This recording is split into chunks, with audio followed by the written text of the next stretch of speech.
घरच्यांना विचारलं जेवणात काय बनव, तर सर्वांचं नेहमीप्रमाणे एकच उत्तर, काही पण बनव. आणि माझं काही पण म्हणजे साधी सिंपल खिचडी.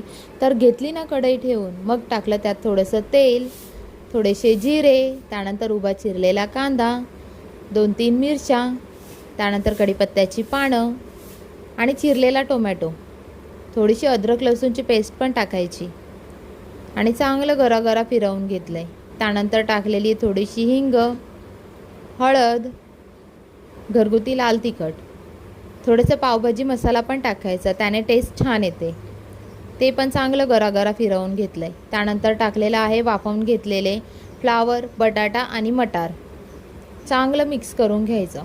त्यानंतर टाकलेले आहे धुवून ठेवलेले तांदूळ, तांदूळ आणि मसाला चांगला मिक्स करून घ्यायचा आणि लगेच पाणी नाही टाकायचं. तांदूळ आणि ते मिक्स करून घ्यायचं चांगलं वाफेवरती, म्हणजे तांदूळ हलके होतात. त्यानंतर टाकलेलं आहे त्यामध्ये गरम पाणी, चवीनुसार मीठ आणि थोडीशी कोथिंबीर.